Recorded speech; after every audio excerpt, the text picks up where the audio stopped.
Halo Sobat Jatim, kembali lagi di podcast Ruang Informasi. Masih bersama saya Yonas Fandi di episode ke-74 kali ini. Baik Sobat Jatim, kita semua tahu bahwa di Jawa Timur ini tuh penuh berkah. Tanahnya subur, budayanya kaya dan masyarakatnya sangat dinamis. Tapi di balik itu semua, kita juga hidup berdampingan dengan berbagai resiko bencana. Mulai dari tanah longsor, banjir, hingga cuaca ekstrim. Dan tentu juga gempa bumi. Nah pertanyaannya, bagaimana supaya risiko itu tidak membuat kita lemah, tapi justru membuat kita semakin tangguh? Nah maka dari itu kita akan tahu jawabannya karena sekarang sudah hadir bersama saya dua narasumber yang sangat luar biasa, yaitu ada Bapak Dadang Ikhwandi STMT, PLT Kepala Bidang Pencegahan dan Kesiapsiagaan BPBD Provinsi Jawa Timur. Selamat siang Bapak. Selamat siang. Bagaimana kabarnya? Alhamdulillah. Alhamdulillah baik ya. Baik. Yang kedua ada Bapak Saiful Anam SAG, merupakan Wakil Sekjen Forum Pengurangan Risiko Bencana atau FPRB Provinsi Jawa Timur. Selamat siang Bapak. Selamat siang. Iya ini kayaknya bapak-bapak ini sehat ya, sehat walafiat ya. Ini tidak seperti saya sekarang lagi bengek. Harus sehat Mas. Harus sehat. Setelah pulang dari sini minum air putih ya Pak ya. Iya. Yang banyak air putih anget. Takutnya ketularan Sobat Jatim. Baik. Oke, Pak Dadang. Kita masuk yang basic dulu Bapak nih. Mungkin banyak Sobat Jatim yang belum tahu atau belum familiar kalau mendengar istilah pengurangan resiko bencana. Nah sebenarnya apa sih Bapak makna dan hakikat PRB ini bagi masyarakat luas di Jawa Timur tentunya?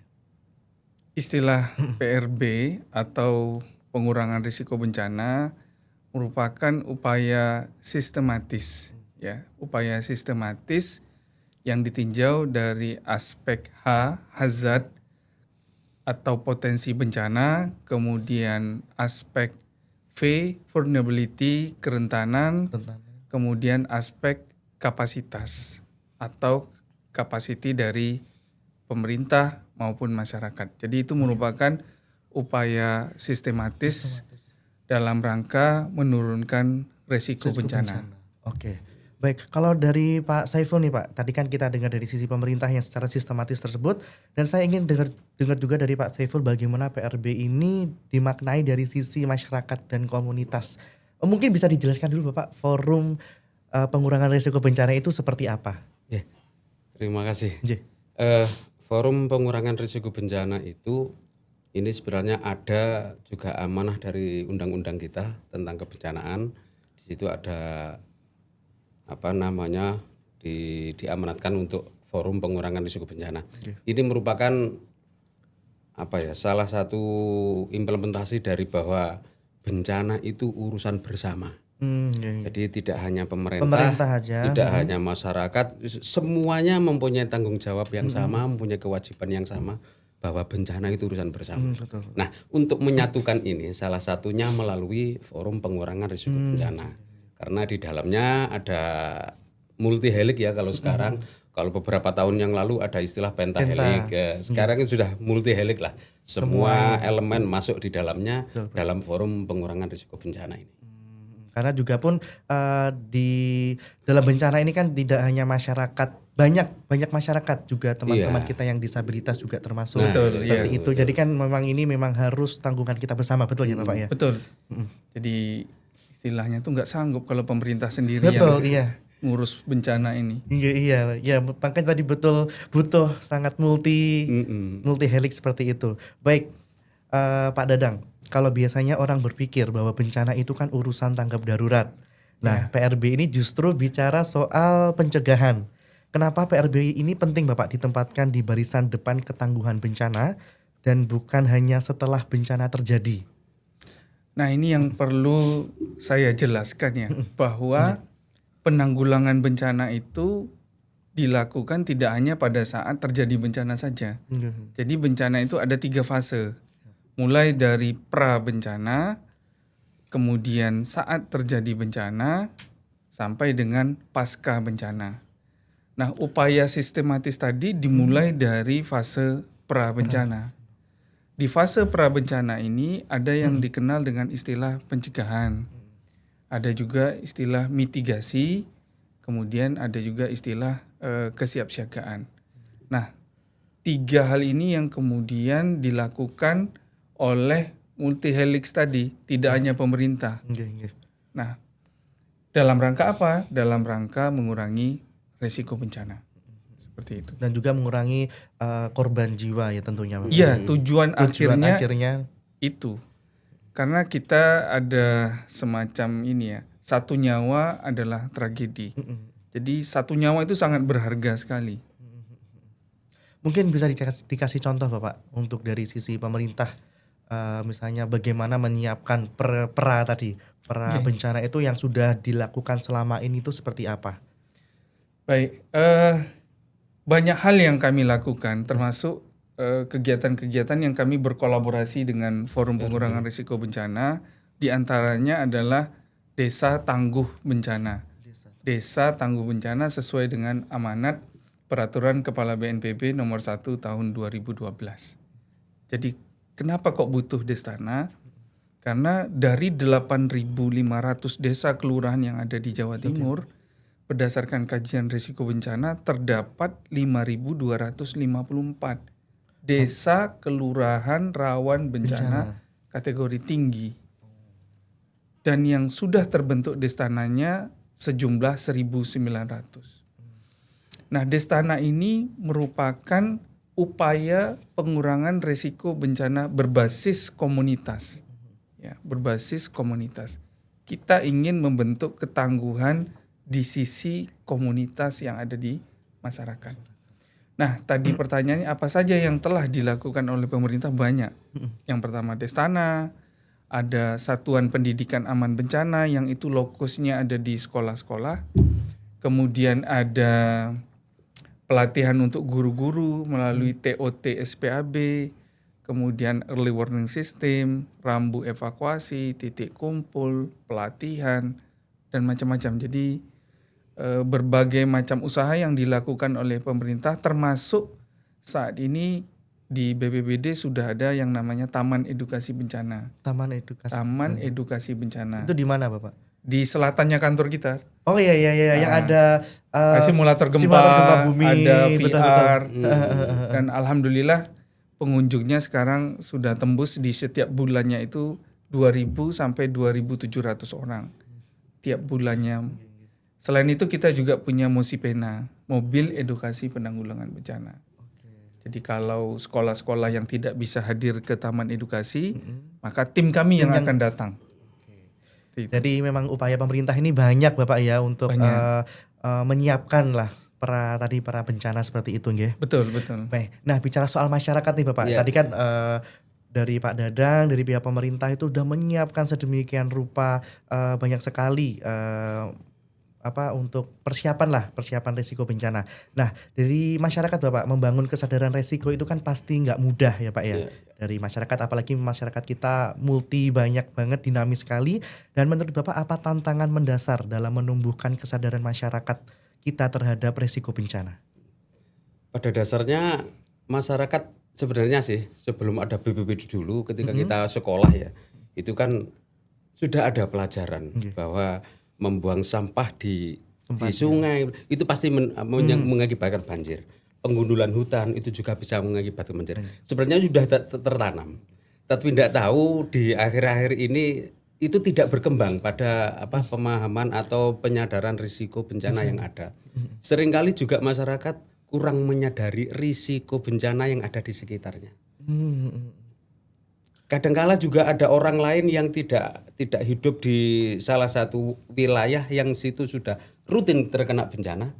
Itu juga menganggap itu bencana besar, padahal orang yang ada di situ ini sudah hal yang biasa.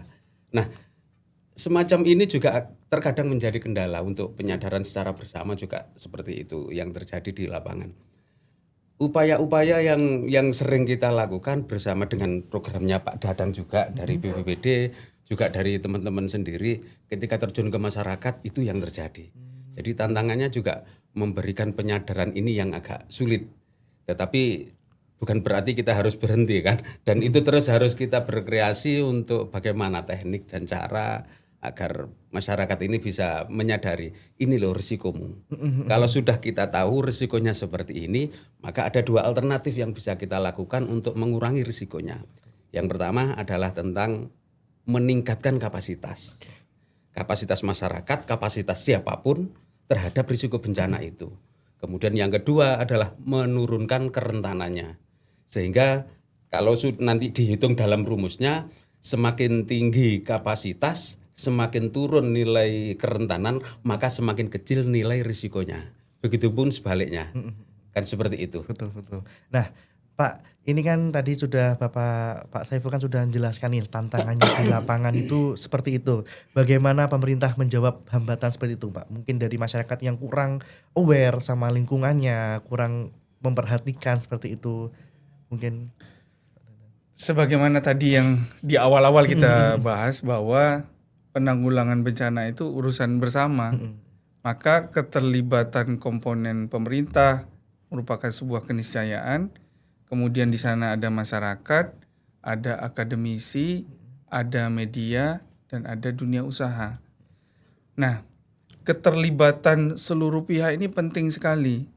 Ending dari pengurangan risiko bencana berbasis komunitas itu adalah munculnya kesadaran. Ya, munculnya kesadaran. Nah, ini memang bukan tugas ringan ya. betul. Memunculkan kesadaran Iya. itu tugas berat. Berat.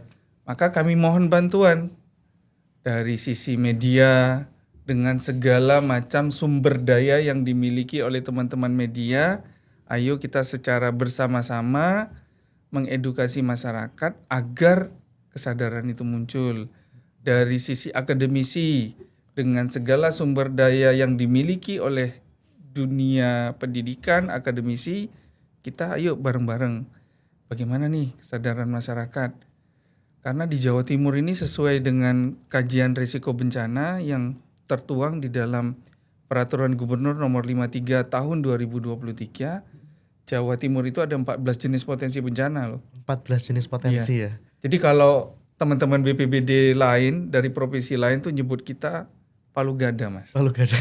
Karena Apa lu mau gua ada. iya Palu Seperti itu. Jadi komplit. 14 ya Pak. Iya. Nanti yang saya berikan di bridging awal itu masih hanya sebagian. Iya. Gempa bumi, tanah longsor. Iya. Itu masih nggak semuanya, ternyata ada Betul, 14. Mas. Iya. 14 ancaman. 14 potensi bencana. Kita punya laut, kita Betul. punya gunung, kita Semuanya punya lengkap ya. lengkap deh kalau Jawa Timur ya.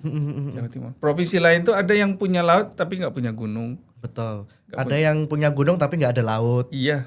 Seperti itu. Kalau kita komplit. Iya. Laut, gunung, Sungai. Lengkap makanya Jawa Timur ini.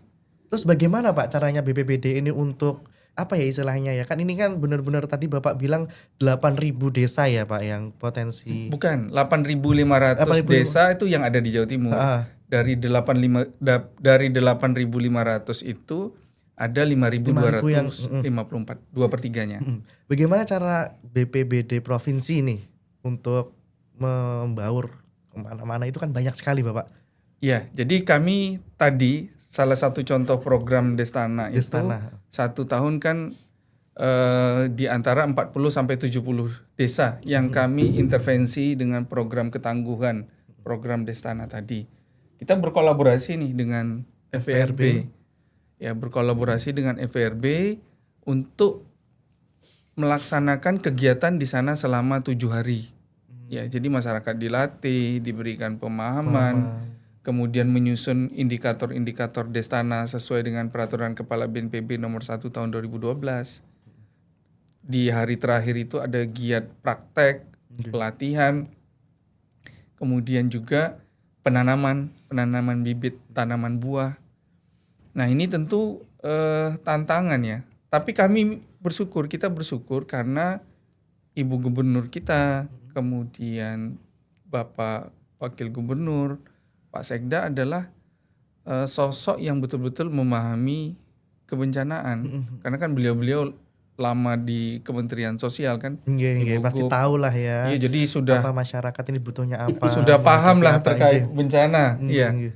Jadi sehingga perhatian beliau terhadap penanggulangan bencana ini sangat-sangat tinggi sekali. Dan bersyukurnya lagi di Jawa Timur ini semangat gotong royongnya tinggi gitu juga ya. Bapak. Tinggi sehingga teman-teman forum PRB ini senantiasa mendampingi kami Termasuk ada satu lagi SRPB. SRPB. Ya, SRPB itu Sekretariat Bersama Relawan Penanggulangan Bencana. Oke. Jadi di bawahnya SRPB itu ada 250 organisasi Oh. yang jumlahnya 15 ribuan orang. Wah, itu relawan, Pak. Ya, Oh, oke. sedangkan FPRB ini sudah terbentuk lebih dari 28 kabupaten kota di Jawa Timur. Jadi targetnya teman-teman FPRB 1 tahun 2 tahun ini harus tuntas 38 kabupaten kota terbentuk FPRB. FPRB di setiap kota kabupaten. Amin, Iya. amin, amin. Iya. Baik, Pak, saya tertarik nih sama FPRB, Forum Pengurangan Pengurangan Risiko Iya. Bencana Bencana. ini. Forum ini kan menghubungkan banyak pihak, Pak, antara pemerintah, akademisi, dunia usaha yang tadi Bapak Iya. Dadang sebutkan, media juga, dan tentunya juga komunitas. Bagaimana kolaborasi ini bisa dijalankan agar betul-betul nyata, Bapak, bukan sekedar simbolis aja? Ya.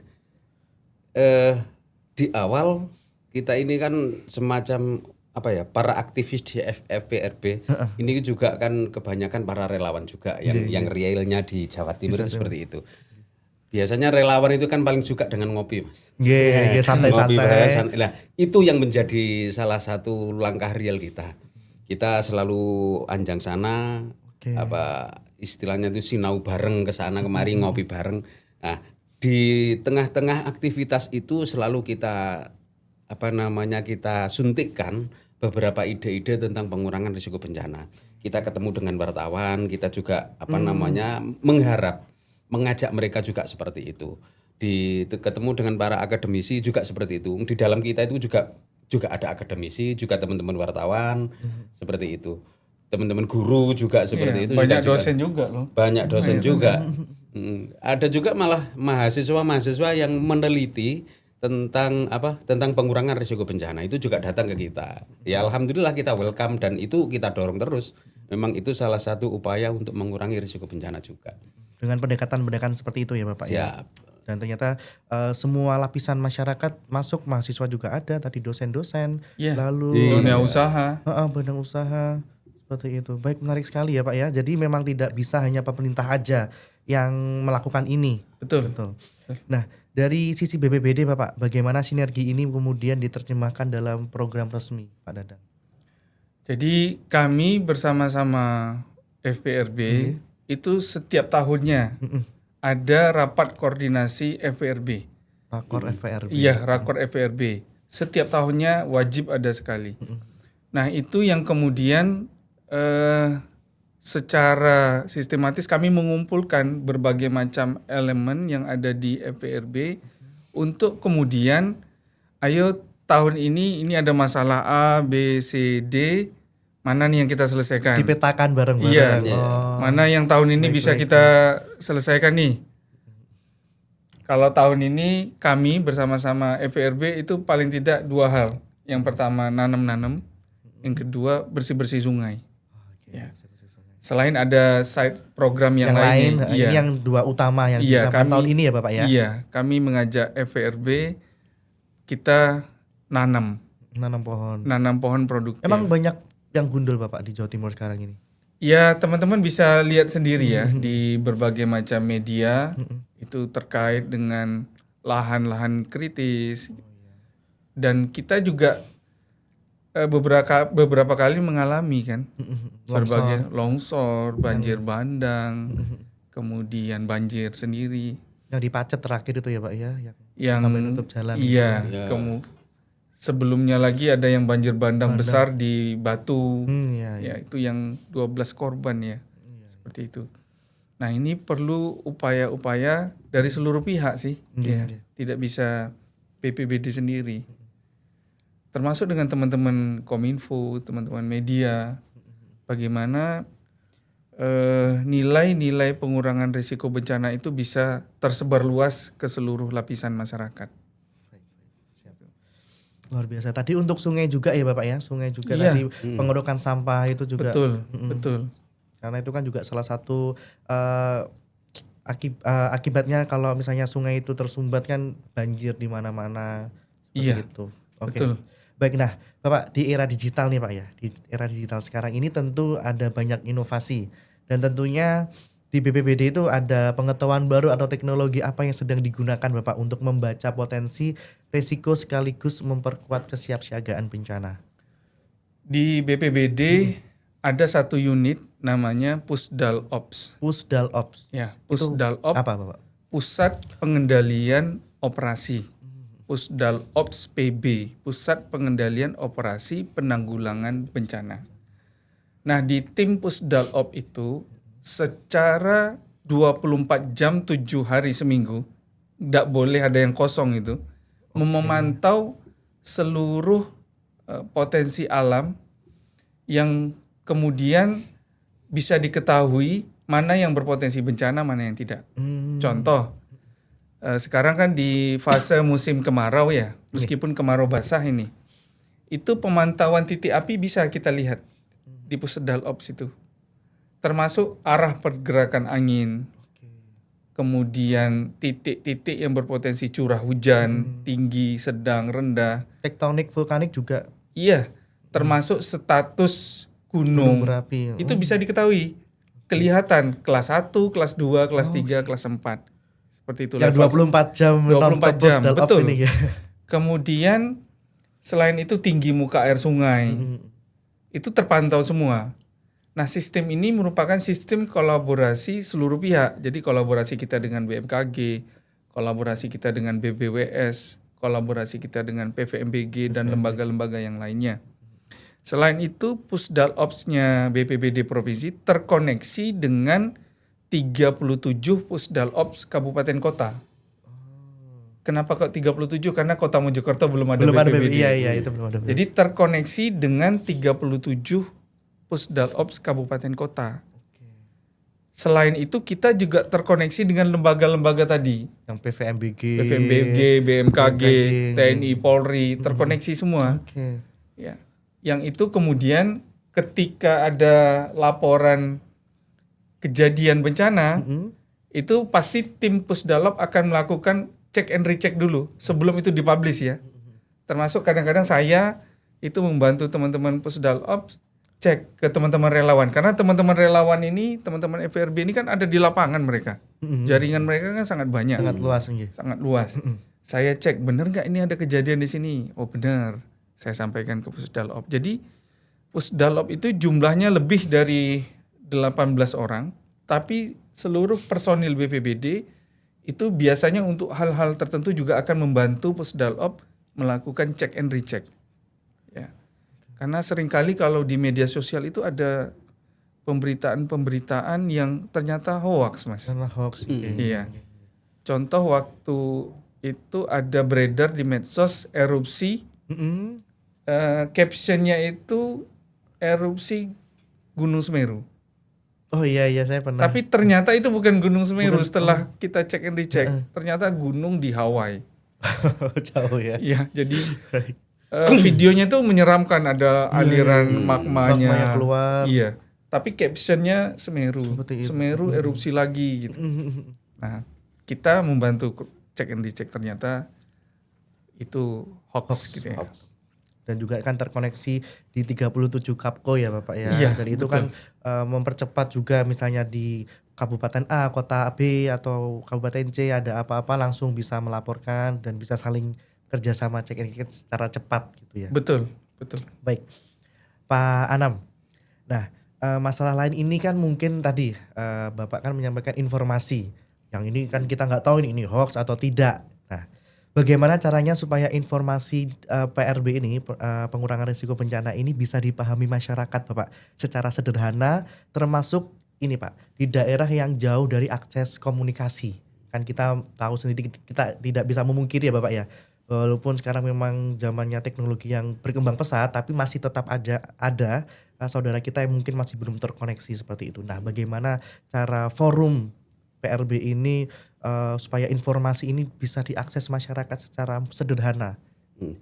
Pada intinya begini, teman-teman di FPRB Jatim ini juga termasuk FPRB Kabupaten Kota, kita juga sudah terkoneksi dengan bagus. Mereka di masing-masing ini termasuk FPRB Jatim juga melaksanakan atau membuat kampanye kampanye tentang PRB, jadi memberikan edukasi melalui media sosial. Ya hampir semua platform media sosial kita punya, termasuk juga seperti podcast ini juga kita membangun itu juga untuk memberikan semacam edukasi yang dengan kalimat-kalimat yang sederhana untuk masyarakat, sehingga apa yang kita sampaikan itu akan lebih mudah dicerna oleh siapapun. Termasuk mohon maaf di kalangan awam juga bisa lebih cepat memahami. Tidak hanya itu, tapi kita juga melalui gambar-gambar atau mungkin kita menyajikan beberapa hal, misalnya kegiatan-kegiatan sederhana yang itu akan kita kemas menjadi sebuah video bagus yang untuk kita dimedsoskan seperti itu. Nah, hanya saja memang mungkin ya pada masyarakat yang pelosok banget gitu. Itu kadang kita juga mengalami kesulitan untuk bisa menjangkau, karena memang teman-teman relawan itu tidak kadang juga tidak di sana, perwakilan relawan yang ada di sana terkadang juga tidak ada. Seperti itu. Itu salah satu tantangan juga sih. Ya. Tapi secara rata-rata di Jawa Timur pada lokasi-lokasi yang rawan bencana besar kayaknya sudah terbackup lah oleh teman-teman relawan. Ini tadi fungsinya untuk cepat cek dan rechecknya paling tidak itu. Sekaligus untuk ketika ada misalnya kejadian bencana besar, asesmen pertama itu kita bisa cepat mendapatkan datanya. Itu. Bapak, kalau dari pengalaman Pak Anam nih, manfaat paling nyata apa Pak yang sudah bisa dirasakan oleh masyarakat dari program PRB ini? Yang pertama dari kesadaran. Memang ini menilainya itu akan sangat susah. Tapi ketika kita masuk di satu masyarakat, seperti tadi kita melaksanakan tugas dari BPBD untuk Destana, membentuk Destana di satu desa gitu. Kita akan merasakan betul ketika ada di sana itu, masyarakatnya antusias dan tidaknya itu sudah kita rasakan sejak awal. Nah, ketika kita mendapatkan respon dari masyarakat itu betul-betul ini dibutuhkan oleh masyarakat, itu semangat kita akan lebih menggelora. Menggelora. Ini yang kita cari. Semoga saja desa-desa yang lain akan seperti ini.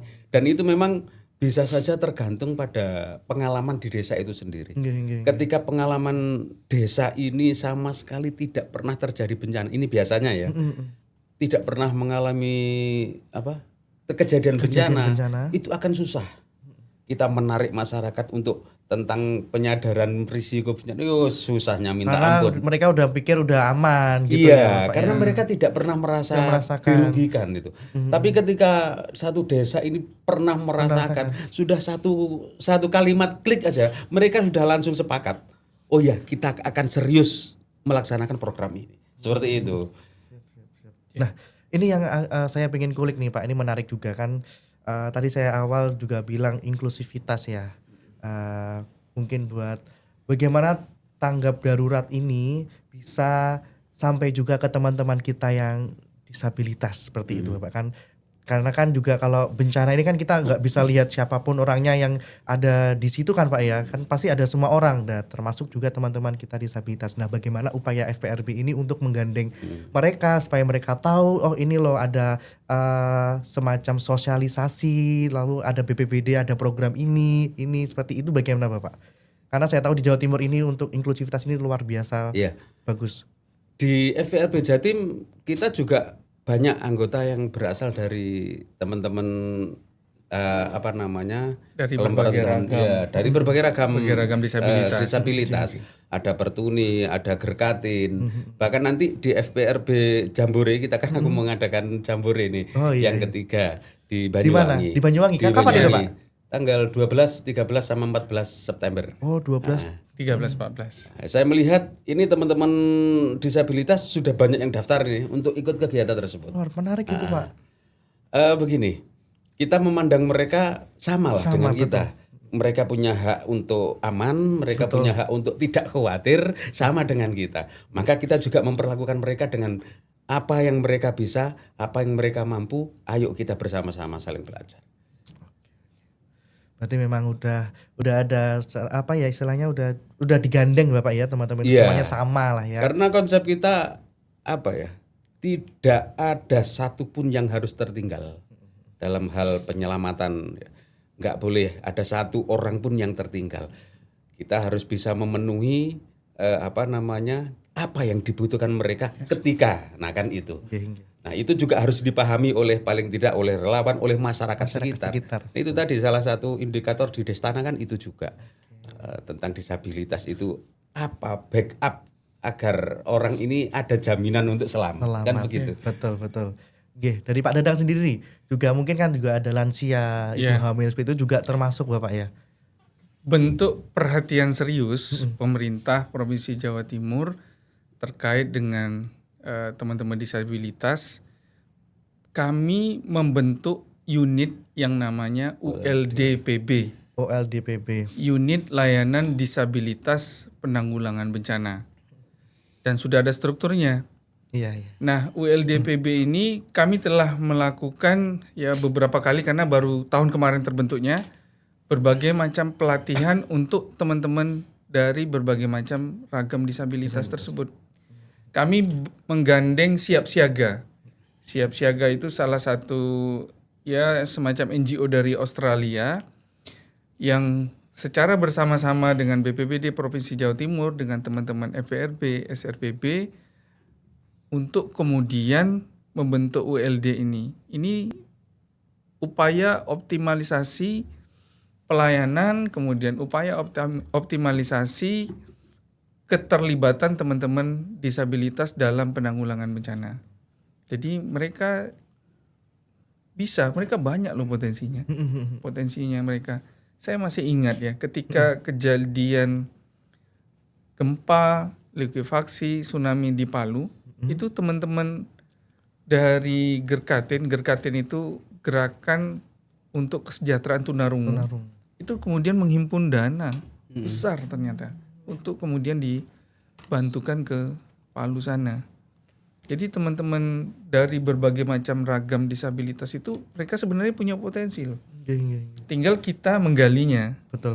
Menggalinya untuk kemudian dalam hal penanggulangan bencana apa yang bisa mereka berikan. Saya kemarin ketemu salah satu disabilitas mental. Ternyata dokter loh. Oke, menarik. Gimana Pak? Mungkin bisa diceritakan Bapak. Saya pun juga baru tahu ternyata disabilitas mental ini begini. Saya baru tahu. Oh, misalkan di suatu event mereka hadir gitu ya. Ada yang butuh sofa besar. Ternyata itu ketika istilah di dunia medis mereka, gampangnya begini. Ketika mentalnya itu terganggu, mereka butuh cara untuk menenangkan diri. Salah satunya dengan duduk di sofa tadi. Tiap-tiap orang itu punya cara masing-masing lah gitu ya. Punya cara masing-masing. Karena selama ini saya tahunya disabilitas itu tunarungu, daksa, tunanetra. Ternyata ragam disabilitas itu banyak sekali Bapak ya. Iya. Dan menyenangkan berinteraksi dengan teman-teman disabilitas itu. Betul. Kemarin juga ada kami di episode sebelumnya juga mengundang teman-teman disabilitas juga dari BPBD juga. Sama Pak Joko Widodo Pak Joko Widodo itu ya. Sama Bu Sulis ya. Iya, gitu. Suami istri itu. Iya, menarik banget itu Pak untuk dikulik dan ternyata memang BPBD ini udah ada ULDPB tadi untuk mensupport mereka dan juga tadi katanya ada jambore Bapak ya yang akan diselenggarakan 12 sampai 14 September ya. di Banyuwangi. Itu juga melibatkan teman-teman kita disabilitas seperti itu. Nah, baik. Bapak mungkin bencana kan seringkali memunculkan rasa ini Pak ya, kebersamaan. Nah, bagaimana program PRB ini bisa menumbuhkan rasa solidaritas dan saling peduli di tengah masyarakat? Mungkin Pak Anam bisa menceritakan kisahnya di lapangan seperti apa Bapak? Saya mungkin sedikit bercerita. Boleh, banyak Kak Bapak. Tadi saya sempat mengatakan berangkat dari pengalaman itu lebih mudah. Jadi ketika beberapa kali ya saya bekerja sama dengan BPBD Jatim, saya memfasilitasi sebuah desa di mana desa ini sebelumnya terkena bencana. Bahkan sebelum ketika itu saya juga hadir di sana misalnya. Itu akan untuk kepentingan ikatan emosional sesama warga sudah nggak perlu diklik lagi. Itu sudah klik sejak ketika ada bencana. Nah, ketika kita hadir kembali untuk ternyata gini loh, kita memberikan penyadaran baru begini ta. Nah, itu sudah klik beneran. Kalau sudah seperti itu, jaminan mereka akan terus mengemban itu, akan terus berupaya untuk meningkatkan kapasitas, juga untuk menurunkan kerentanan yang ada dan memanfaatkan segala sumber daya yang ada, termasuk anggaran desa. Itu akan diarahkan ke sana juga. Tetapi ini lagi pengalaman yang juga sulit, terkadang masih ada beberapa pihak yang dalam melihat bahwa satu program ini sebenarnya sangat amat bagus, tapi ketika mereka hanya berpikiran kulitnya saja, ya sudah dilakukan dengan ala kadarnya, hanya seremoni saja. Ini yang terkadang membuat hati juga eman kan begitu. Jadi beberapa pengalaman seperti itu. Tapi juga kadang meskipun tidak pernah ada bencana, tapi bukan berarti masyarakatnya akan sulit, tidak selalu juga ya. Ada beberapa hal juga dilihat dari potensi wilayahnya, daerah geografisnya desa ini itu kerentanan sangat tinggi. Tapi kerentanan ini tidak pernah tidak pernah terjadi gitu loh. Maksudnya ancaman bencananya tidak pernah terjadi. Tapi mereka menyadari itu. Ada juga seperti itu. Ya, semoga masyarakat seperti itu yang banyak ya Bapak ya. Amin ya rabbal alamin. Ya, proses penyadaran ini yang harus terus-menerus. Makanya fasilitator ini di Giat Destana itu selama 7 hari tinggal di sana. Tinggal di sana. Karena pendekatan ke masyarakat justru lebih bagusnya setelah penyusunan indikatornya. Misalnya nyusun indikator hari ini, nyusun indikator SOP peringatan dini. Nah, setelah selesai teman-teman fasilitator ini akan ngopi-ngopi, duduk di warung, cangkruan, kemudian menggali berbagai macam informasi. Maka mereka selama 7 hari itu tinggal di desa. Jadi ya itu tadi dengan cangkruk-cangkruk ngobrol santai terus tiba-tiba dimasukin ini loh gitu. Betul. Itu lebih masuk sih Pak ya. Itu lebih masuk. Daripada terlalu formal yang gimana-gimana itu ngantuk biasanya. Betul. Baik. Nah, ini kan tadi dari sisi masyarakat nih Bapak ya. Nah, ini dari BPBD. Ini saya mau tertarik lebih ke ini sih ya Pak, anggotanya. Kan BPBD provinsi ini kan juga enggak sebanyak itu ya Bapak ya, untuk mengcover seluruh Jawa Timur. Betul. Bagaimana sinergi BPBD provinsi ini ke kabupaten kota Bapak? Kayak mungkin solidaritasnya, bagaimana menumbuhkan rasa itu. Jadi nggak hanya mikir, ini di kabupatenku aja yang bencana, jadi aku hanya ngurusin sini. Di provinsi Jatim ini aku hanya ngurusin ini, tapi gimana ini untuk meluas seperti itu? Jadi di masing-masing bidang, mulai dari bidang pencegahan dan kesiapsiagaan, bidang kedaulatan dan logistik, kemudian bidang rehabilitasi dan rekonstruksi. Nah, kami setiap tahunnya bidang pencegahan itu ada rapat koordinasi memang dengan bidang pencegahan se-Jawa Timur. Jawa Timur. Kemudian dengan teman-teman FRB juga sekali setahun. Sekali setahun tadi. Kemudian dengan teman-teman SRPB juga sekali setahun. Termasuk dengan teman-teman disabilitas. Itu kita ada memang rapat-rapat koordinasi yang kita agendakan setiap tahunnya. Tujuannya apa? Untuk menyatukan langkah, mensinergikan program kegiatan, mana yang BPBD tidak mampu disupport oleh EPRB, SRPB atau lembaga-lembaga lainnya. Karena ini sesuai juga dengan amanat Undang-Undang 24 tahun 2007 bahwa fungsi BPBD itu ada 3. Yang pertama pelaksana, komando, koordinator. Jadi kita mengkoordinasikan ini berbagai pihak itu. Dari sisi pencegahan saja tadi terkait dengan personil ya, jumlah kami di bidang pencegahan dan kesiapsiagaan itu hanya 28 orang. 28 orang. Ngurusi bencana. Jawa Timur, 38 kabupaten kota, jumlah penduduknya 42 juta ya, 40-an juta lebih. Nah, itu kalau diurusi oleh teman-teman BPBD provinsi ya nggak sanggup. Makanya butuh ini berbagai macam pihak ini untuk kemudian ayo bareng-bareng kita lakukan upaya-upaya pengurangan risiko bencana. Termasuk di bidang kedaruratan dan logistik ini juga melibatkan para pihak. Karena bencana di Jawa Timur itu Mas nggak ada yang main single, itu nggak ada. Mainnya keroyokan. Gitu ya. Dalam satu waktu terjadi bencana di banyak titik. Iya itu. Itu ya. Banjir apalagi nanti di fase-fase curah hujan tinggi, hidrometeorologi. hidrometeorologi di November, Desember, Januari, Februari, Maret itu kan banjir di mana-mana. Nah, itu butuh bantuan dari berbagai macam pihak. Seperti itu, Mas. Jadi memang FPRB ini juga sangat membantu ya Bapak ya. Iya. Terus juga media, terus juga BPBD kabupaten kota, sinerginya benar-benar kuat berarti Bapak ya di Betul. BPBD ini. Termasuk sampai di pasca ya. Setelah Seperti kejadian gempa di Bawean, kita kan harus melakukan asesmen itu. Di bidang rehabilitasi dan rekonstruksi meminta bantuan teman-teman relawan untuk melakukan asesmen secara cepat. Berarti kan butuh banyak orang banyak itu. orang iya. Kalau dikerjakan oleh teman-teman BPBD Nggak saja sanggup tapi butuh Tapi waktu iya, lama. butuh waktu, iya. Butuh waktu yang lama. Iya nggak cepet gitu Iya, ya Pak. akhirnya kami ngumpulkan teman-teman relawan, kemudian kita briefing, kita ajari cara asesmen, kemudian secara serempak bareng-bareng melakukan asesmen kerusakan. Udah waktunya cepat. Cepat. Memang kolaborasi sinergi itu memang kunci utama ya Bapak ya. Iya. Baik. Nah terakhir nih Bapak. Wow udah lama ternyata. Terakhir nah, apa pesan Pak Anam dan juga Pak Dadang ini bagi generasi muda agar mereka tidak hanya peduli setelah bencana terjadi tapi juga mau ikut membangun ketangguhan sejak dini. Monggo Pak Dadang. Nah, pada kesempatan ini sekaligus saya menyampaikan informasi bulan PRB ya. Oke, monggo. Nah, di kita ada event nasional yang setiap tahunnya dilaksanakan pada bulan Oktober, yaitu bulan PRB. Bulan PRB. Bulan Pengurangan Risiko Bencana. Yang setiap tahun itu berpindah-pindah. Tempat acaranya. Iya. Oke. Tahun 2024 itu di Aceh. Dalam rangka peringatan 20 tahun tsunami. Oh ini tingkat nasional ya Pak? Tingkat nasional, event nasional. Oke.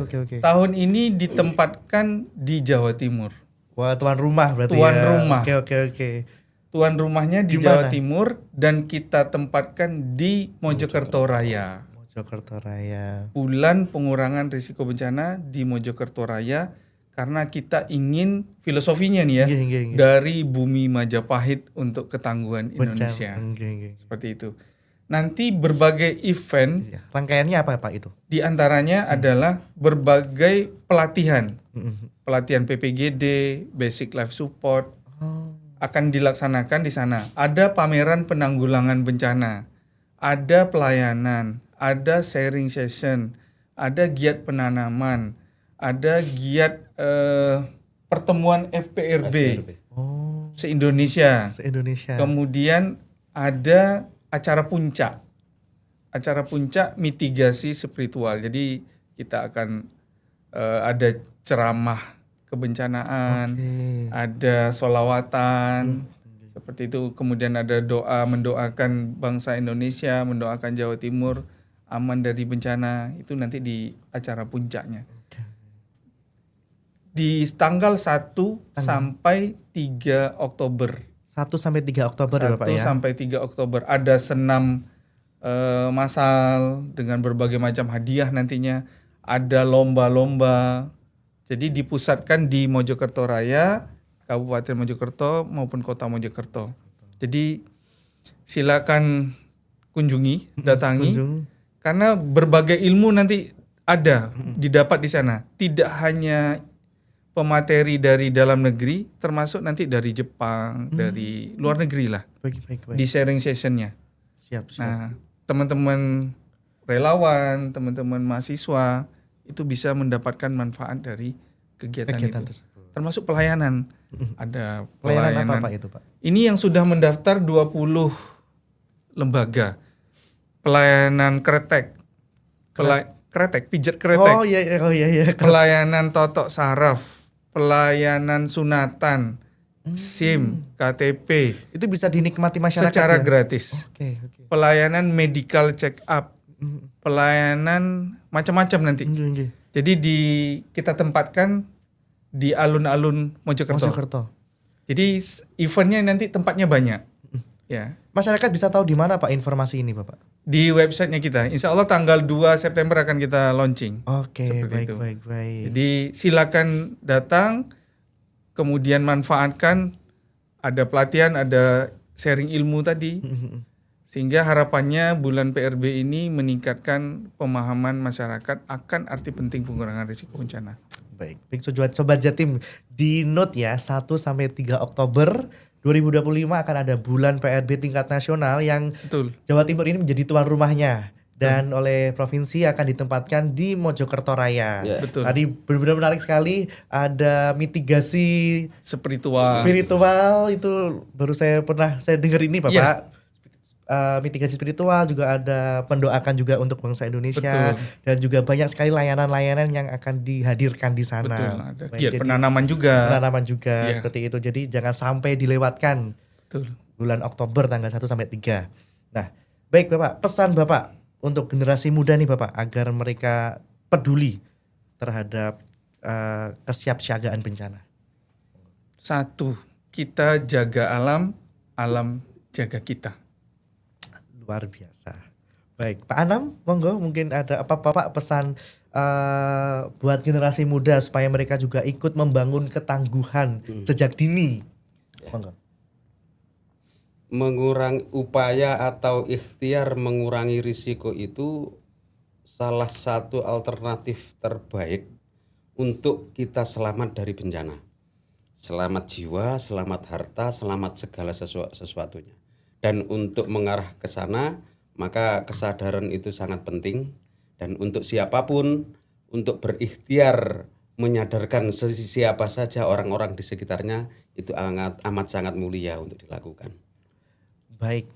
Terima kasih Pak Dadang, Pak Siap, Anam terima atas kasih. waktunya Terima sudah kasih, berkunjung sama-sama. ke podcast Ruang Informasi di Kominfo Siap. Jatim ini Bapak. Semoga nanti mungkin acara yang tanggal 1 sampai 3 Oktober nanti bisa kita publikasikan. Betul. Juga acara yang ada Jambore Jambore itu ketiga. kan benar-benar menarik, nanti bagaimana kita bareng-bareng untuk mempublikasikan kepada masyarakat Jawa Timur. Siap, terima Baik. kasih.